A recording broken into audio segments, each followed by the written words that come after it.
Hi, this is Dr. Rukmini Chaudhary and you are watching Dr. Rukmini's Health Update. My today's topic is keratoconus. So in today's video, I'll be talking about keratoconus. What is keratoconus? What are the causes? The risk factors, aggravating factors, the conditions in which you have this problem. Diagnosis part, I'll be talking about best effective homeopathic medicines. If you have mild case, moderate, severe, I'll be talking about all parts management.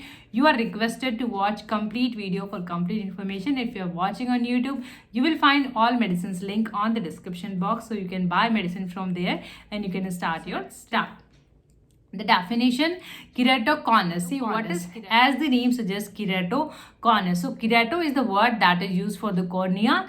Cornea is the transparent lens in front of your eyes and usually it is round shape. And conus, keratoconus. So keratoconus is the condition when your cornea is cone shaped instead of being round shaped.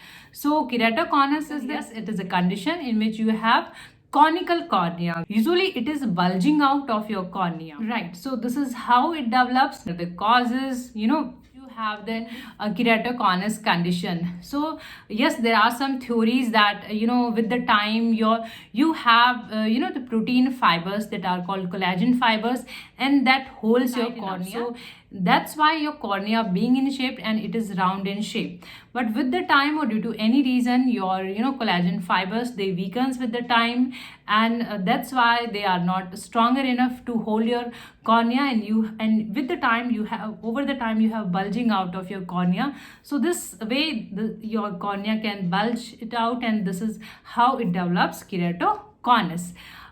There is no exact cause, there is no direct can be blamed for the keratoconus, but yes, there are some diseases, there are some syndromes, there are some factors linked with the keratoconus condition.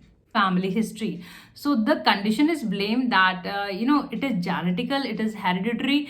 If anyone in your family had keratoconus, you are more likely to have this condition and you are prone to have this. And if age part, at times it is found that in your teenage, at times it is in the mid 30s, and at times it is in 40s. So this is how it varies with the age. Certain disorders, certain medical conditions that is linked with the keratoconus. So number one is, these are rare syndrome, rare diseases, but yes, these are linked with the keratoconus condition. Number one is Down syndrome, retinitis pigmentosa, and there is osteogenesis imperfecta. So these are the condition. These are rare, but yes, these are linked with inflammation.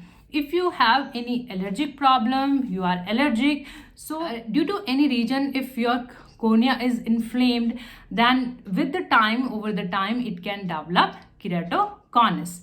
And yes, there is a bad habit, frequent hard rubbing of your eyes. If you are intent to rub your eyes and that is hard rubbing, so you can irritate your cornea, and with time it can develop keratoconus. So these signs or symptoms. Signs or symptoms can vary from case to case. If your case is mild, you can have minimal symptoms, and if your case is severe, you can have severe symptoms. So signs or symptoms vary from case by case. Normally your cornea is round shaped, dome shaped, and in keratoconus it is conical. The cornea is bulging out, of course it is bulged out. So in that case you can have vision problem. You can have, at times you can have diplopia, means double vision. You can have halo shape, or normally the smoother surface can appear wavy shape, and usually you are nearsighted, means you are clear to your near object, but you have blur vision for the object that are very far from your space. So yes, at times it is difficult near object as well. So you can have diplopia, double vision, you can have blurring in vision, yes, you can have halo problem, yes you have. Then what are the diagnostic criteria, what are the tests required? See, it is usually found during your eye examination. Your doctors can take your snaps and can compare between your images. Like you have, if you have normal cornea, then obviously it is a round shape, dome shaped, and if you have cornea, then there is a bulging out. So it is very clear in your pictures. So corneal topography is done, final assessment of the keratoconus different option available for the patient. If you are having keratoconus condition, then what are the treatment available for you? The treatment always depends on in what case you fall. See, if your case is minor, glasses are recommended to you, and if your case is mild, then you can use contact lenses, obviously the rigid one. There are some advanced technologies like Intex are provided. These are collagen cross linking. These are fibers that are implanted just under your cornea to tighten up, to flatten up your cornea. And for most severe cases, cornea transplantation is the option. Effective homeopathy medicine that will help you in your fiber strength. We already discussed in the causes part that if your collagen, that is the protein fiber, with the time it weakens with the time. So homeopathy medicine works on that part, and they provide you the strength, the more stronger your collagen. So you can use medicine depending on your case. I'll be talking about all the medicines one by one, but you are requested to symptoms with the medicine and use one medicine at a time. Medicine I'm having Calcarea iodata. See, Calcarea iodata is the medicine very good in keratoconus condition, in which you have induration, hardness of your cornea. So in that case, you can use Calcarea iodata. Very good medicine. Requested to use medicine oral form, and you can start with the 30 potency. I'm having 200. You can start your case with the lower potency. This is the oral form medicine for eye problem, but oral form. So you can use with the help of dropper, 2 to 3 drops twice or thrice before meal, like 30 minutes this way. You can find all the medicines link on the description box.